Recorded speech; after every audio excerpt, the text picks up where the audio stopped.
Hey, how's it going? I don't have a build video for you this week. Instead, I have this, which I think some people might find useful. Every year I do like a boycott Black Friday video, and this year is no different. I put a video out on Friday, in case you missed it because the algorithm didn't see it. You can go check that out if you want, but it's not about guitar making per se. And so I kind of wanted to do something along that lines. And I think that a lot of the people that watch this channel are people that, are hobbyist guitar makers or part-time guitar makers and whatnot. And one of the things you see is a lot of these tools that I have, from the big expensive CNC machines down to even some of the very special hand tools that I have. If you just want to make a couple guitars as a hobby, it doesn't make any sense to go buying all these tools. They're very, very expensive. I am in no way disparaging any of the major guitar tool retail companies that are out there. I'm a fan of them. I shop with them all the time. So I'm not saying don't shop from these people, and I'm going to use some images from their websites and try to obscure logos as much as possible, but you're going to know who I'm talking about. I'm not saying that their pricing is wrong or anything. I'm just using it as examples for this specific case. And that specific case is that you want to make guitars, but you don't want to spend $1 million to make a $1,000 guitar, right? You got to figure out where to start. You can't have all this stuff right off the bat, and some of the stuff you just don't need. Some of you may be way ahead of me in the curve of knowledge in this sort of field. Some of you may be behind me. I don't know. I'm not an expert. I'm just showing you what I know. What I would love is to see what you know in the comments below too. This company makes special note of them real quick. Skyscraper Guitars. This is my friend Greg from Greg's Garage on YouTube. He makes these guitar tools. They're fantastic. I use a whole bunch of them here, and he's part of our community. So I'm going to show you some ways that you don't have to buy this stuff, but if you want to upgrade, I would highly recommend going here. Woodworking tools are woodworking tools, so we're not going to talk too much about actually building the guitar. Really, I'm going to be focused on like fretting and setup kind of tools. Let's start though very quickly with some of the shaping. That I have a CNC that does that, but without the CNC, there are other ways of doing it with perhaps like angle grinders with some like Arbortech cutting tools or other types of sanding machines like that. But I'll tell you what, nothing beats a good old-fashioned rasp. And here's a couple of them. And I always preface too, when you're looking to buy these types of tools, shop used. Go to secondhand stores and restore. So rasps come in handy for shaping necks, and they are much faster and quicker and more efficient than you think. Don't be afraid to use rasps. Of course, you can pick up hand planes like this that are not very expensive. This is just a Sears brand, and they're like 10, 20 bucks, Then this tool is invaluable. It's called a Spokeshave, and you use this, you draw, and you can it's basically like a hand plane, for shaping necks and stuff. And these you can pick up for 20 bucks new. Find them used in buckets sometimes for $1 or $2 at flea markets and tag sales. This is a great tool. You can always go to stores like Harbor Freight and all that. Like I just went, just for this video, I picked up this set of rasps that were $3.99. It's like about $1.25 or $1.33 a rasp, and it has all the shapes you need. It has a slightly round, the flat, and then this little smaller one for getting into tight areas. We're almost at fretting already, but there was another thing I wanted to point out. If you are making like acoustic guitars, or you're putting like binding and trim and stuff on guitars, a lot of times you'll see these little special clamps. Pretty much all your other clamping needs are going to be covered by just regular woodworking tool clamps, but these do come in handy. They're a couple bucks a piece, or you can just get yourself some all thread or some bolts and make your own. Like this one was made out of an old wooden spool. This one was made out of MDF. And then this one was a specialty one for an upright bass that was made from some thicker all thread and just some scraps of oak with a little bit of sort of foamy tape on there for protection. Okay, so now we're into fretting. I am very lucky again because I have a CNC, so I cut all my fret slots on the CNC. First tip, there's a website called ekips.org, which is spike backwards, and you can find the link down below. And they have a fret finder, so you can type in all your special numbers and measurements of what you want for your scale length and your width and all that stuff, and print out PDFs and just put those around a piece of paper and follow those lines, so you don't have to do all that math anymore. And here's a quick tip too, when you're doing your fret lines, do it on the piece of wood before you cut your neck shape, so you have these straight lines, because they come in handy for helping you keep your saw straight. The luthier stores sell fret saws of all different shapes and sizes and widths, and they get into specific custom widths for the types of fret wire you're using, blah blah blah. And then they also sell these little sort of fret slot cleaners, so you can kind of get the sawdust out after you're done sawing. And great tools to have, but if you don't want to spend that much money, you can get just these inexpensive Japanese pull saws, are almost always the right width. There are all sorts of other options without spending the guitar tool site prices that work just as well. And then for cleaning out those fret slots, of course this tool is going to work better, but you can always just use like a marking knife or even like a razor blade That's all you need. Now the fret slots are cut and we get into some of the stuff where there aren't too many real easy DIY options for, you know, making like radius sanding blocks or for radiusing your fret wire. So for the sanding blocks, that's maybe one of those things where it might be worth spending the money and going out and buying one. Or you can just kind of eyeball it if you want and just do it by hand, which is like regular sandpaper. For fret wire bending, I did make a video a bunch of years ago where I showed I made a DIY fret wire bender, and it's not very good. I actually went out and bought one because I do it so much. It's just faster and easier and a little more efficient. But you can do that. You can even just bend it by hand a little bit if you're careful. I think the first 15 guitars I made, I just bent all that fret wire by hand. Now we have our fingerboard slotted in radius and we're ready to start putting frets in. There's all sorts of you know, fret call press type things that you can buy that I haven't really found too many DIY solutions for beyond just good old-fashioned using a hammer. And hammers are something you're going to need for fretting just about every time anyways. And there's, you know, fretting hammers, of course, and they're very expensive, but they're almost exactly the same as these hammers that you can find at just about any hardware store. They usually have a hard plastic end on one side and a rubber one on the other side. The difference is that the fretting hammers usually don't have rubber, they have brass. And so you can find, I just recently picked this up at the cheap store, Harbor Freight. This is like a watchmaker's hammer, and it has these removable heads. This was $5.99, and it has this nice brass head. It's a little bit smaller than I would like for fretting, but it will totally do the job. And it was $6, and it's really cool looking. I also made my own fretting hammer out of just this piece of scrap brass that I had. I was messing around on the lathe, but you don't have to. I simply drilled a hole and stuck a drumstick in it. Is that upside down? No. There are all sorts of fret pliers that you can buy out there, and they get very, very expensive. The most important one you need is just the one to cut the frets kind of flush to the fingerboard, and they're pretty expensive, but these Bullnose pliers that you can get at any hardware store are basically exactly the same. The difference is the guitar store tools, they're like a little bit flatter here, I think, so you can maybe get a little closer, a little flatter, but these are going to do the job just fine for you. I went out and I bought this pair, which is a little bit larger, for $10 at the cheap store. I use these for fret wire only so they don't get messed up on anything else in my shop. I have another pair over there for doing dirtier work. This might be hard for me to show you, but these are some fret Tang nippers that they sell at StewMac, and these things are really, really awesome. You simply put the fret wire in, and it snips those tangs right off the bottom there to give you like a little bit of a hangover. These are money well spent, but if you don't want to spend the money on these, you don't even have to do this step. You can just let them run out. It's just not quite as, you know, it's a little more unsightly. It doesn't quite look as professional. And the other thing you can do is you can just, if you're very careful and creative with your Bullnose pliers, you can snip.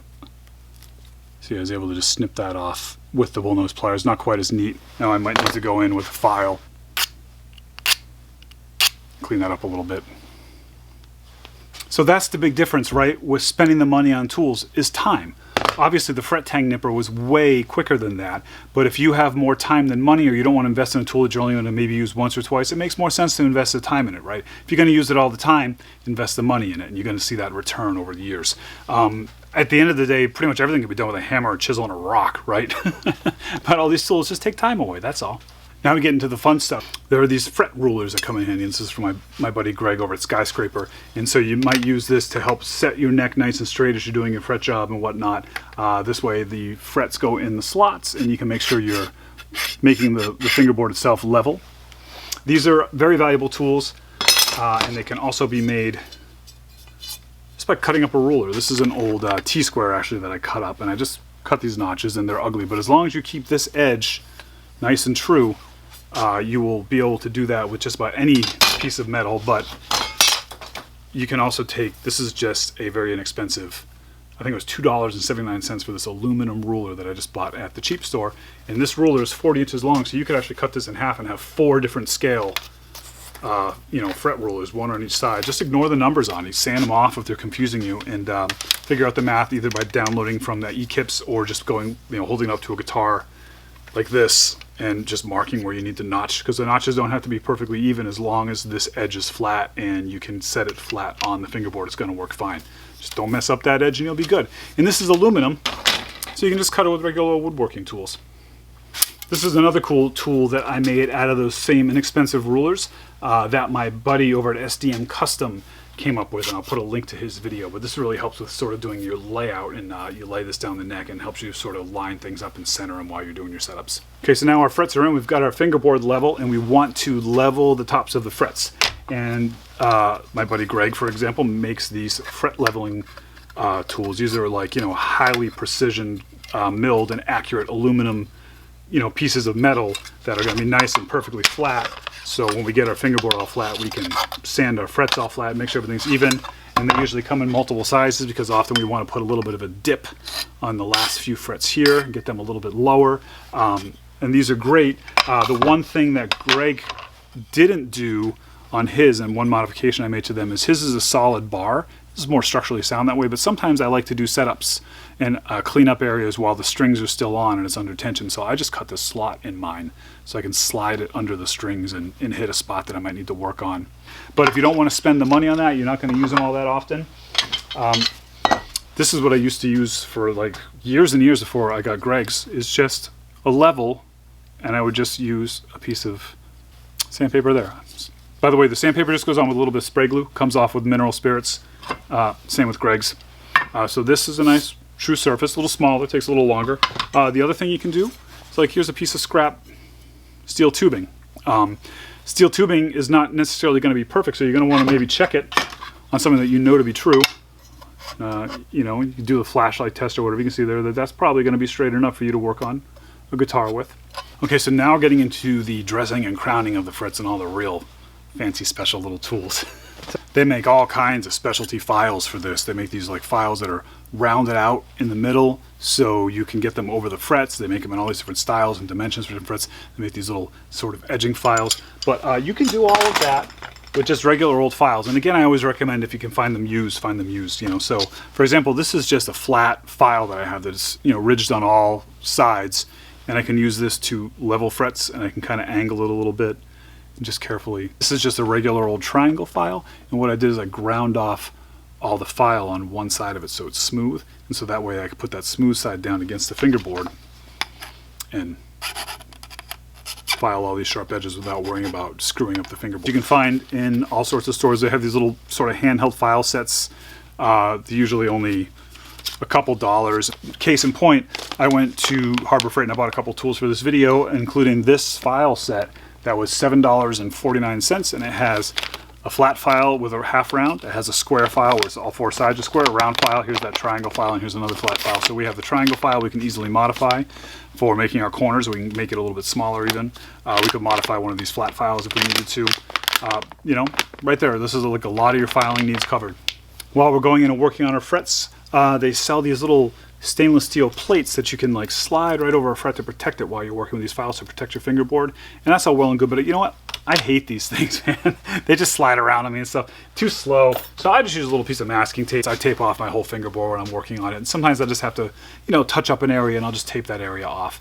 And then another tool that you're going to use in this whole leveling process is the fret rocker. And here's Greg's from Skyscraper Guitars fret rocker that I use. You'll notice he actually has on his, these are 30 seconds of an inch marked off for using this to sort of set your string depth, which is a handy sort of second use of this. But so the idea of the shape is that it's different lengths, so it fits the fretboard in different places. The longer side for the lower frets that are further apart, and then the skinnier side for the frets that are closer together. And you can check across 3 frets to make sure there's no rock. If it rocks over one of them, that means the fret in the middle is high.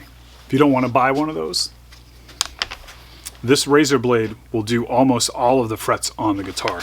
You can't get the big ones down at the beginning, but once you get up to about the 7th fret, 6th fret, actually here on the 5th fret, I can start using this razor blade, and I can check for level. Make sure you use a nice new fresh razor blade. You can check for level, and then up in the very higher frets, I kind of have a little bit of trouble. The razor blade gets to be a little bit too big. If you can get a razor blade without notches, that backside would work. But it's going to cover most of it for you right there. For those lower frets that you can't get, I use my square. If you don't have one of my tools, just find something similar, like maybe like a regular square or something that'll span just 3 frets but not touch the 4th. I'm not going to plug the tools that I make. That's not what this video is about. But like I mentioned, how on Greg's fret rocker he has the measurements in the 30 seconds of an inch for checking string height. The easiest way to do that is with these inexpensive just little machinist rulers. These are the ones that I had made that have 32nds of an inch on one side and centimeters on the other. So however you prefer to measure it. But you can get these anywhere, you don't have to buy mine. Now our frets are all leveled and crowned and filed up and the edges are nice and soft, so we're ready to polish them. And there's a lot of ways you can do this. There's these things called fret erasers that they sell, which are kind of more for like touch-ups, but they're like a certain grit, sort of hard rubbery material that you can slide over the frets. And then there's, you know, all sorts of other options. There's things like these micro mesh pads that you can use to sand and polish your frets that they're not too expensive, and those are good to have. But you know, I always just kind of think, why don't I just use an eraser? So this is a regular eraser, and what I do is I buy sandpaper, which is cheap, and I start at usually about 400 grit and I work my way up to 2000 grit, and you can just right around this eraser, and what happens is the eraser is soft and it will contour, and you can kind of get around the edges of the frets that way. You can also do that with your finger. Your finger also will contour to the fret, but your finger gets sore and tired after a while. And then there's other options too of just finding, like, you know, grabbing like sponges and other soft things that you can put sandpaper around, you know, and find the right firmness and stuff. I actually have a roll of little plastic bags that I use that works really well. Just find the right sort of tension so you can get kind of all the sides of the fret in one flail swoop. And that's what makes these pads nice. And then when you're all done and you want to get that final polish on there, I used to use like a buffing wheel on my Dremel tool, and it would take forever. And this is what I've been doing lately. I found these, this is just a fingernail buffing block like they use in the manicure parlors. And it has two different courses on it, like a fine and then like an ultra fine. And I found if you just use this after you've sanded up to, like, you know, 2000, 3000 grit or whatever, and you sort of buff and shine with this, it looks phenomenal with like hardly any effort. I made a video about this a little while back for like cutting nut slots and bridge slots. They make these files that are the specific gauges of the strings for carving, yada yada. And I showed you how I just bought, for a few dollars, I bought one of these feeler gauge sets that mechanics use to like check spark plugs, and I cut blades. There's a whole video about that. You can go check that out. Some of this stuff may have been like a no-brainer to you. Some of it might have blown your mind. I don't really know, because we're all at different points in our journey, and this is just some of the stuff that I'm doing now. It might change in the future, but I like to share this stuff, and it's one of the things that attracted me to making these YouTube videos in the first place, is that I can share what little knowledge that I have, because if I die, it just goes away with me. And more importantly, though, I get to get your knowledge back too. It's like, I feel like we can all just grow exponentially by sharing our little tips and tricks, whether they're beneficial or not. Somewhere in the vault, somewhere in the future, one of these might come in handy and help you out somewhere else. I don't know, whatever. But what I do know is that you can leave your little tips and tricks in the comments below, and I would love to read them, and I'm sure other people would too. Hey, thank you all very much for watching, and be good. I'll have another guitar build or something coming up soon. And I have something else coming up before that, I think. We'll see. Stay tuned.